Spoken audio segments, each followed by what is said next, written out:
Adapun dalam Undang-Undang 32 Tahun 2009 tentang Perlindungan dan Pengelolaan Lingkungan Hidup, sistem pertanggungjawaban perdata terkait adanya kerugian yang diakibatkan sebagai atau dampak dari adanya pencemaran dan kerusakan lingkungan itu hanya mengenal dua sistem pertanggungjawaban perdata, yaitu sistem pertanggungjawaban perdata berdasarkan pada kesalahan atau liability based on fault, dan sistem pertanggungjawaban perdata berdasarkan doktrin strict liability. Jadi hanya dua yang dikenal. Meskipun tadi sebagaimana kita sampaikan, kalau di Belanda ada 3, kalau di Anglo-Amerika ada 5. Di Indonesia, yaitu dalam Undang-Undang 32 tahun 2009 hanya mengenal dua sistem pertanggungjawaban perdata, yaitu sistem pertanggungjawaban perdata berdasarkan liability based on fault dan strict liability. Nah, marilah kita bahas mengenai sistem pertanggungjawaban perdata berdasarkan pada liability based on fault atau sistem pertanggungjawaban perdata berdasarkan pada kesalahan. Ya, jadi ini merujuk kepada pasal 1365, yaitu perbuatan melawan hukum. Ya, sebagaimana diatur dalam pasal 1365 Kitab Undang-Undang Hukum Perdata yang mensyaratkan untuk dapat dikabulkannya gugatan ganti kerugian sebagai akibat adanya pencemaran dan kerusakan lingkungan, maka terlebih dahulu penggugat harus membuktikan adanya unsur-unsur perbuatan melawan hukum, yaitu adanya perbuatan yang melanggar atau yang melanggar perundang-undangan atau melanggar hukum. Ya, kalau memang kita merujuk pada doktrin atau ajaran perbuatan melawan hukum secara luas, maka memang perbuatan melanggar hukum tidak terbatas pada melanggar peraturan undang-undangan saja, mencakup juga melanggar ketertiban, ya, melanggar kesusilaan, ya, atau membahayakan keselamatan umum. Nah, itu juga termasuk sebagai perbuatan melawan hukum dalam artian atau dalam ajaran doktrin perbuatan melawan hukum secara luas. Jadi harus ada perbuatan yang melanggar hukum atau yang melanggar aturan-peraturan undang-undangan. Yang kedua, harus dibuktikan adanya unsur kesalahan, adanya unsur kesalahan dari tergugat, bahwa tergugat melakukan kesalahan. Ya, seperti misalkan adanya unsur kesengajaan dan ataupun adanya unsur kelalaian. Ya, memang ada beberapa ahli hukum yang mengatakan bahwa teori kesalahan menurut hukum perdata maupun teori kesalahan dalam hukum pidana tidak ada perbedaan. Jadi harus dibuktikan adanya apakah ada niat atau adanya kelalaian. Kemudian harus dibuktikan juga adanya unsur kerugian, bahwa perbuatan yang melanggar tadi didasarkan pada kesalahan dan akibatnya merugikan orang lain ataupun merugikan kepentingan lingkungan hidup.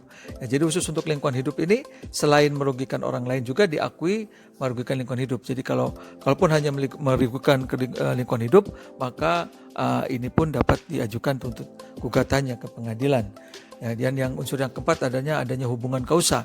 Ya, unsur yang keempat adalah adanya hubungan kausa antara kerugian itu dengan kesalahan. Jadi harus dibuktikan. Jadi penggugat wajib membuktikan apabila gugatannya didasarkan pada perbuatan melawan hukum, maka penggugat harus mampu membuktikan 4 unsur perbuatan melawan hukum tadi.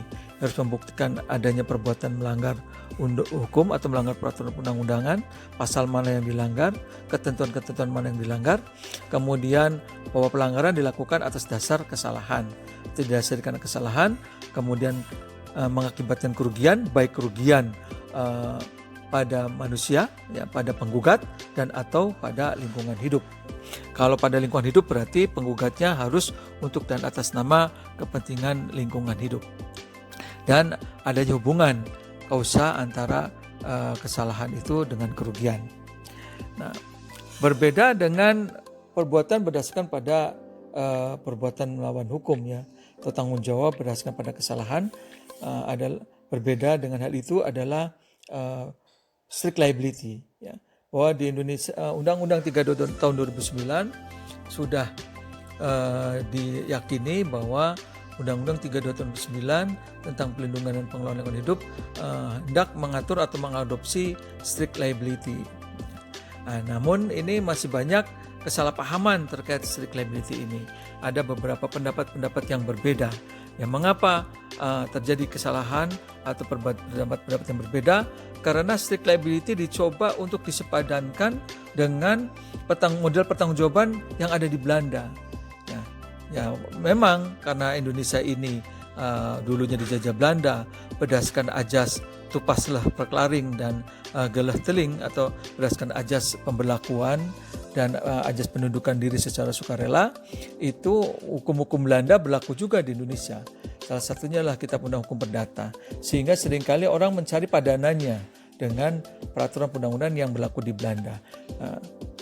Tidak terkecuali yaitu berkaitan dengan tanggung jawab berdasarkan pada strict liability ini.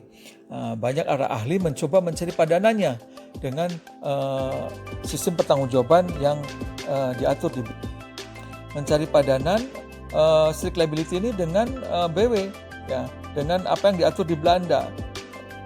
Namun sebagaimana saya sampaikan tadi, bahwa sebenarnya strict liability itu tidak ada padanannya di dalam sistem hukum Belanda.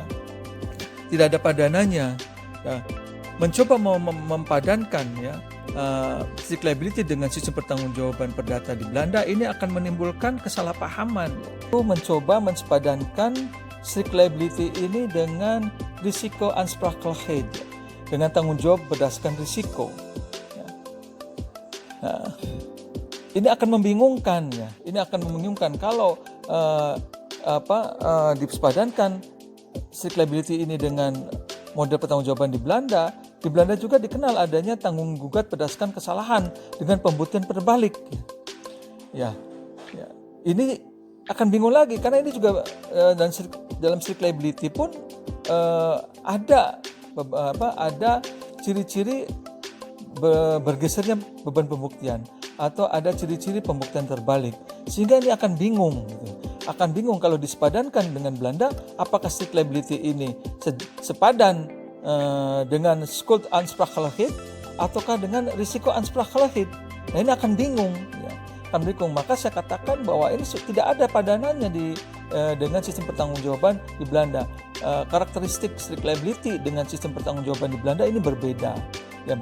Jadi upaya-upaya untuk mencari padanan strict liability dengan sistem pertanggungjawaban di Belanda akan menimbulkan kesalahpahaman kalau menurut saya. Tidak akan sulit. Jadi strict liability.